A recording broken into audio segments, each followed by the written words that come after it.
नाही आपण बोलून मोकळं व्हायचं, बोलून आपण मोकळं निघून जायचं. हो है ना. येस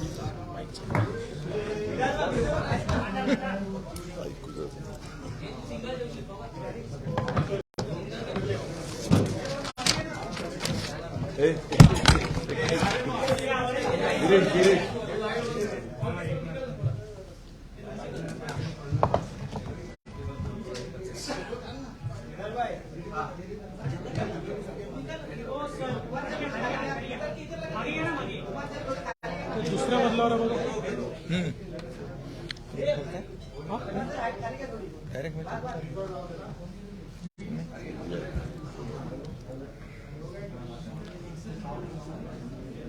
सर्व पत्रकार मित्रांचं स्वागत. गेल्या काही दिवसापासून राज्यामध्ये मराठा समाजाचं आरक्षण आणि मराठवाड्यातील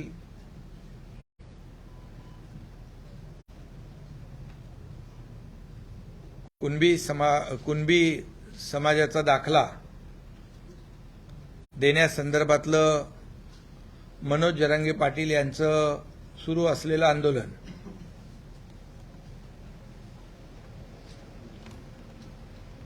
त्याचे पडसाद अनेक ठिकाणी आपण आंदोलनाच्या माध्यमातून उमटताना आपण पाहतोय. सगळ्यात महत्त्वाचं म्हणजे आज सर्वपक्षीय बैठक आयोजित केली होती आणि त्या बैठकीला सर्व पक्षीयांनी आपला अमूल्य वेळ काढून उपस्थिती दिली होती. त्याबद्दल मी सरकारच्या वतीने सर्व पक्षीय नेत्यांना धन्यवाद देतो, त्यांचे आभार मानतो. ही सर्वपक्षीय बैठक याचं तातडीने घेण्याचं कारण म्हणजे मनोज जरांगे पाटील यांचं सुरू असलेलं उपोषण आणि त्यांच्या आरोग्याची चिंता, त्यांच्या जीवाची चिंता सरकारलाही आहे आणि सर्व पक्षीयांनी देखील बैठकीमध्ये ती व्यक्त केली. आणि राज्यामध्ये कोणतंही जे काही कायदा सुव्यवस्था वातावरण निकोप राहावं, शांतता सुव्यवस्था अबाधित राहावी, जाती जातीमध्ये तेढ निर्माण होऊ नये. शेवटी आपलं हे महाराष्ट्र पुरोगामी राज्य आहे आणि जेव्हा जेव्हा अशा प्रकारच्या घटना घडल्या किंबहुना अशा प्रकारची परिस्थिती निर्माण झाली किंवा अशा प्रकारचे प्रसंग आले, त्या त्यावेळेचे राज्यकर्ते आणि विरोधी पक्ष आणि सर्व पक्षीय नेते यांच्या बैठका आपण झालेल्या अनेक वेळा पाहिल्या आणि त्यामधून एक सांगोपांग चर्चा असेल, काही सूचना असतील, काही निर्णय घेण्यासंदर्भातल्या काही विधायक बाबी असतील, या संपूर्ण चर्चेद्वारे शेवटी संवाद, सुसंवाद आणि त्याच्यातून मार्ग निघतो. आणि म्हणून ही भावना ठेवून आम्ही आज सगळ्यांना बोलवलं आणि त्यांनी उपस्थिती देखील दिली. सगळ्यात महत्त्वाचं म्हणजे सर्व पक्षीयांनी एक ठराव पारित केला. मनोज जरांगे पाटील यांच्या तब्येतीच्या दृष्टीने, त्यांच्या जीवाच्या दृष्टीने महत्त्वाचा असा ठराव की त्यांनी सर्व पक्षीयांनी विनंती केली सरकार मागणीवर निर्णय काम करतंय, कार्यवाही सुरू केली आहे आणि थोडा वेळ दिला पाहिजे. परंतु तोपर्यंत जे उपोषण जे आहे ते मागे घेण्याचा ठराव सर्वानुमते सर्व पक्षीयांनी केला. त्याचबरोबर आणि त्याद्वारे ठरावाद्वारे देखील आपल्या भावना सगळ्यांच्या मनोज जरंगे यांच्याकडे पाठवण्याची सूचना देखील सर्व पक्षीयांनी केली. मी आपल्या माध्यमातून देखील मनोज जरंगे पाटील यांना विनंती करतो की सरकार आणि सर्व पक्ष आपल्या सोबत आहेत आणि त्यामुळे आपल्या जीवाची आम्हाला चिंता आहे, काळजी आहे. त्यामुळे आपण जी जस्टिस शिंदे साहेबांची कमिटी आपण गठीत केलेली आहे त्याला वेळ द्यावा अशा प्रकारची विनंती शासनाच्या वतीने मी करू इच्छितो. त्याचबरोबर त्यांनी त्यांच्या शिष्टमंडळाच्या बरोबर परवाच्या दिवशी रात्री बैठक झाली. अतिशय सकारात्मक चर्चा झाली आणि त्यामध्ये जी जस्टिस शिंदे साहेबांची कमिटी आहे त्यामध्ये देखील मनोज जरंगे पाटील किंवा त्यांचे कोणी तज्ज्ञ त्या कमिटीमध्ये येऊ इच्छित असतील तर तो देखील निर्णय सरकारने घेतलाय. त्यांना त्या कमिटीमध्ये समाविष्ट करून घेण्याचा, कारण जी काही कमिटी कार्यवाही करेल त्याची अपडेट जी आहे त्यांना मिळत राहील, काही सूचनाही त्यांना करता येतील यासाठी तो देखील निर्णय आपण घेतलेला आहे. त्याचबरोबर जे गुन्हे दाखल झालेले आहेत ते गुन्हे मागे घेण्याची विनंती केली गेली गावकऱ्यांच्या माध्यमातून आणि मनोज जरंगे पाटील यांच्या माध्यमातून. सरकारने ज्यांच्यावर गुन्हे दाखल झाले ते मागे घेण्याचा निर्णय घेतलेला आहे. तशा प्रकारच्या सूचना निर्देश संबंधित अधिकाऱ्यांना तात्काळ दिलेले आहेत. त्याचबरोबर जे या लाठीचार्जमध्ये जे अधिकारी दोषी आहेत त्यांच्यावर कारवाई करण्याची मागणी होती. एक उपविभागीय अधिकारी त्यांना तर अगोदरच निलंबित केलं होतं, परंतु त्यांची मागणी होती 3 अधिकारी जे आहेत त्यांना निलंबन त्यांचं करण्याचं. तर त्याच्यामध्ये श्रीयुत खाडे, आघाव आणि एक तिसरे अधिकारी, या 3 अधिकाऱ्यांचं देखील निलंबन करण्याचा निर्णय शासनाने घेतलेला आहे. झालेल्या घटनेची खंत सगळ्यांनीच व्यक्त केली. स्वतः गृहमंत्री आणि उपमुख्यमंत्री महोदयांनी तर जाहीर त्या बैठकीमध्ये दिलगिरी व्यक्त केली. आम्ही सगळ्यांनी खंत व्यक्त केली. दिलगिरी काय, त्यांनी तर स्वतः माफी मागितली. आणि त्यामुळे जे लाठीचार्जचं कोणी समर्थन केलं नाही आणि म्हणून जे अधिकारी 3 अधिकारी जे आहेत या अधिकाऱ्यांवर देखील निलंबनाची कारवाई करण्याचा निर्णय सरकारने घेतलाय. त्याचबरोबर मराठा समाजाला आरक्षण देण्याबाबत सर्व पक्षीय बैठकीमध्ये एकमत झालं. कसं द्यायचं या बाबतीमध्ये देखील चर्चा झाली. जे सुप्रीम कोर्टामध्ये रद्द झालेलं आहे ते पुन्हा प्राप्त झालं पाहिजे. इतर कुठल्याही समाजाचं आरक्षण कमी न करता ते दिलं पाहिजे, यावर देखील चर्चा झाली, एकमत झालं. माननीय उपमुख्यमंत्री देवेंद्रजींनी देखील त्या बाबतीमध्ये क्युरेटिव्ह पिटिशनच्या संदर्भात किंबहुना कायदेशीर ज्या बाबी आहेत त्या संदर्भात देखील त्या बैठकीमध्ये आपल्या भावना व्यक्त केल्यात. आणि या बाबतीमध्ये सरकारची भूमिका अतिशय पहिल्या दिवसापासून स्पष्ट होती, आजही आहे, की इतर कुठल्याही समाजाचं आरक्षण कमी न करता मराठा समाजाला जे रद्द झालेलं आरक्षण मिळालं पाहिजे त्यासाठी ज्या ज्या तज्ज्ञ लोकांच्या बरोबर चर्चा करणं, टास्क फोर्स तयार करणं, किंबहुना आता जे काही समर्पित आयोग आहे त्याच्या माध्यमातून किंबहुना सुप्रीम कोर्टाने जे काय ऑब्झर्वेशन त्यांच्या निर्णयामध्ये ज्या त्रुटी दाखवलेल्या आहेत त्याच्यावर काम करणं, मराठा समाज मागास कसा आहे सामाजिक आणि शैक्षणिक हे सिद्ध करणं, यावर देखील बैठकीमध्ये चर्चा झाली. बैठकीमध्ये आम्ही सरकारच्या वतीने जे मराठा समाजाला ओबीसी समाजाप्रमाणे ज्या सुविधा म्हणजे सारथी, अण्णासाहेब पाटील, आर्थिक विकास महामंडळ इतर ज्या काही सुविधा आहेत त्या पण मिळाल्या पाहिजे अशा प्रकारची देखील त्याच्यावर चर्चा झाली. परंतु आपलं हे सरकार पूर्णपणे त्यामध्ये कुठेही कमी पडत नाही. जे जे काही त्यांना ध्येय आहे ते देण्याचं काम देखील करतंय. आपल्यालाही माहीत आहे की 3700 अधिसंख्य पद निर्माण करण्याचं काम देखील आपल्या सरकारने केलं.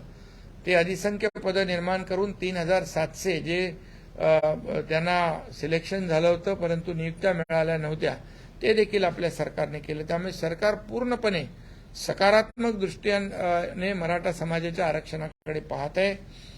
फक्त एवढंच आहे की जो निर्णय आपण घेऊ तो कायद्याच्या चौकटीमध्ये टिकला पाहिजे. ते कुठल्याही परिस्थितीमध्ये मराठा समाजाची फसगत होता कामा नये याची काळजी सरकार घेत आहे आणि त्यामुळे पूर्णपणे मराठा समाजाला आरक्षण देण्याबाबत सरकार पूर्णपणे सकारात्मक आहे आणि कायद्याच्या चौकटीमध्ये टिकलं पाहिजे अशा प्रकारचा निर्णय जो आहे तो आम्ही या ठिकाणी घेण्याबाबत देखील चर्चा झाली आणि सरकार देखील त्यावर सरकारची भूमिका स्पष्ट आहे. आणि आता जस्टिस शिंदे साहेबांची जी कमिटी गठीत केली आहे त्याची आज एक बैठक देखील झालेली आहे आणि त्यामुळे कामाला गती आलेली आहे आणि याचा विचार आणि याची दखल घेऊन जे जे काही आंदोलनकर्त्यांचं म्हणणं होतं, भूमिका होती, जवळपास त्यामधल्या बहुतांश त्यांच्या मागणीला सरकारने मान्यता दिलेली आहे. ते जरांगे पाटील यांची मगाशी मी म्हटलं की त्या जस्टिस शिंदे साहेबांच्या कमिटीत जरांगे पाटील किंवा त्यांचा तज्ज्ञ कुणी त्याच्यामध्ये येऊ इच्छित असेल तर तोही निर्णय आपण आजच्या बैठकीत घेतलाय की मगाशी मी म्हटल्याप्रमाणे त्यांनाही त्याचं डे टू डे आपण जी काही कार्यपद्धती आहे, जे काम ती कमिटी करेल त्याचं संपूर्ण माहिती त्यांना मिळत राहील, त्यांना सूचनाही करता येतील आणि त्यामुळे हे सगळे निर्णय जे आहेत हे आपल्या सरकारने आज घेतलेले आहेत.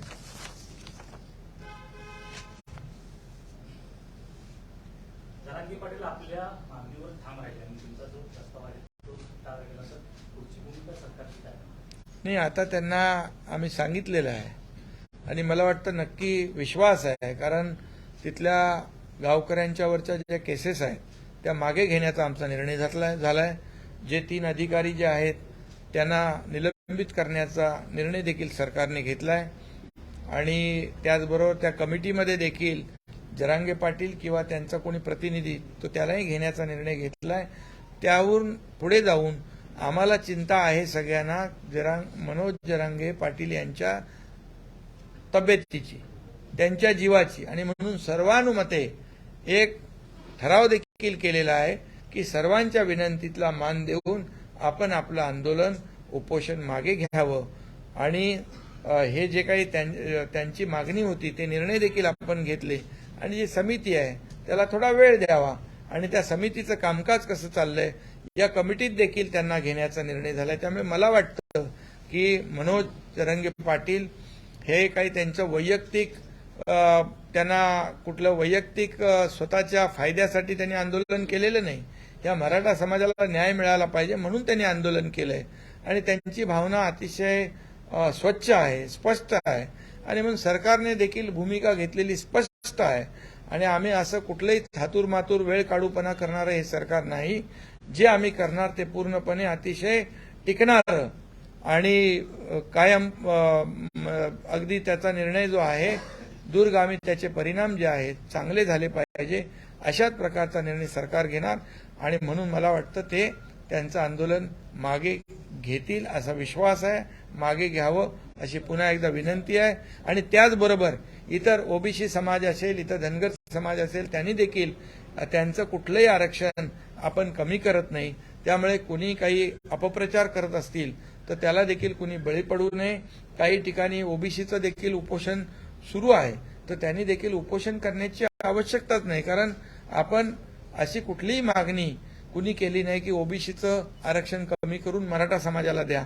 त्यामुळे त्यांना देखील माझी विनंती आहे की आपण देखील अशा प्रकारचं आंदोलन न करता सहकार्य करण्याची आवश्यकता आहे.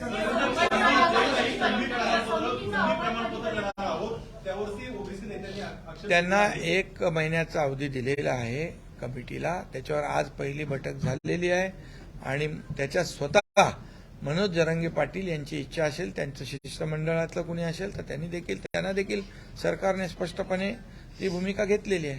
राज्यामध्ये अशा पद्धतीचे आंदोलन होत असतात त्याच वेळेस राज्य सरकार या बाबतीत बैठका लावतं. इतर वेळी काय पाठीमागच्या 2.5 वर्षात राज्य सरकारने मराठा आरक्षणासंबंधी एक सुद्धा बैठक घेतली नाही, असा थेट आरोप कोणी संभाजीराजे छत्रपती.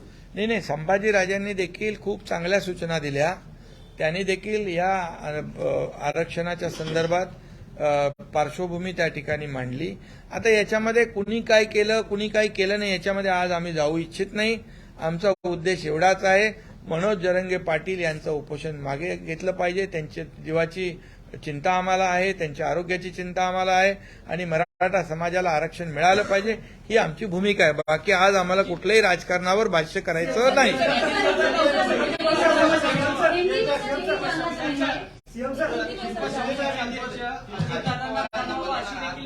हा, ती देखील मागणी केलेली आहे. आता आम्ही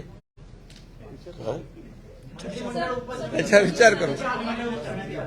नहीं, इसमें आज जो बैठक हुई है सभी शासन और सभी विपक्ष दलों के नेता उस बैठक में थे.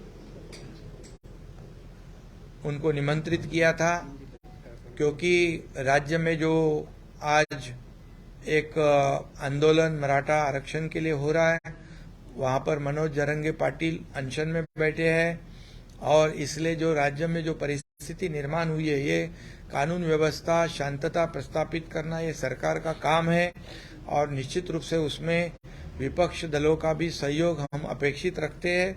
और इसलिए कुछ इस मराठा समाज को आरक्षण देना और मनोज जरांगे पाटिल का अनशन जो आंदोलन है वो पीछे लेना, स्थगित करना, उनको विनती करना, इसलिए आज की बैठक हुई थी.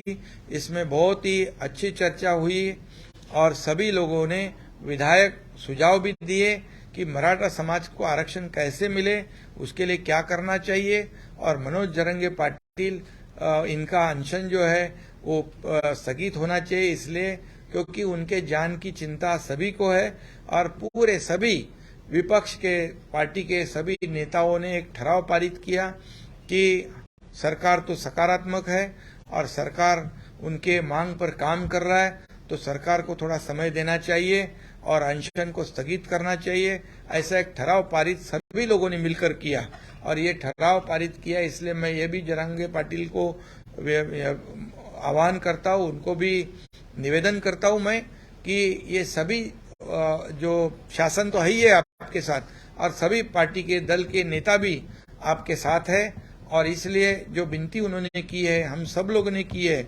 कि उसे मान्य करे और ये अनशन स्थगित करे. और उनकी जो मांग थी कि जो लोग जिनके ऊपर गुने दाखिल हुए हैं वो पीछे लिए जाए, तो सरकार ने निर्णय लिया है जितने भी गुने दाखिल किए हैं वो पीछे लिए जाएंगे. उसके आदेश दिए गए हैं, उसका काम शुरू हो जाएगा. और जिनके जो लाठीचार्ज में जो दोषी पाए गए वो 3 अधिकारी जो है, आगाव है, खाड़े है और एक तीसरा अधिकारी है, उनको निलंबित करने की मांग थी. उनको निलंबित करने का भी निर्णय सरकार ने लिया है.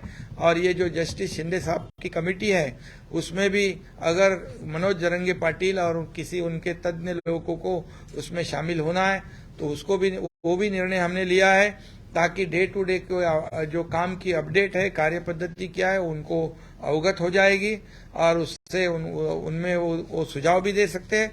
ये ऐसा पूरा निर्णय हुआ है और इस निर्णय में, ये सभा में, मीटिंग में मराठा समाज को आरक्षण देने में सब लोगों का एकमत हुआ है। कैसे देना है, क्या देना है, उसको भी उसके ऊपर भी कई लोगों ने सुझाव दिए हैं। हमारे उप मुख्यमंत्री देवेंद्र फडणवीस जी ने भी जो क्यूरेटिव पिटीशन के बारे में भी अपनी जो भावना है व्यक्त की है।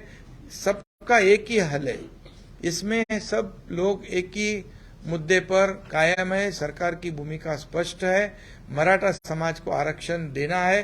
किसी अन्य वर्ग का आरक्षण कम करके मराठा समाज को आरक्षण नहीं देना है। जो बिल्कुल आरक्षण रद्द हुआ है उसे रिस्टोर करना है। और इसलिए मेरी ओबीसी समाज हो या धनगत समाज हो, उनसे भी अपील है कि जो भी कोई ऐसा अपप्रचार करेगा उससे सावधान रहिए, क्योंकि किसी का आरक्षण कम, रिजर्वेशन कम कर किसी के ऊपर अन्याय करके मराठा समाज आरक्षण नहीं मांग रहा है। मराठा समाज को जो आरक्षण जो उनका था, जो देवेंद्र फडणवीस साहब जब थे जो दिया था, वो रिस्टोर करने की मांग उनकी है। और इसलिए इस मीटिंग में पूरी तरह सकारात्मक चर्चा हुई है, एक अच्छा वातावरण हुआ है और सभी लोग ऐसे समय में साथ में हो जाते हैं तो राज्य में कानून व्यवस्था और शांति बनाए रखने में काम आती है। धन्यवाद। राज्य सरकार शेतकऱ्यांच्या मुद्द्यावर आक्रमक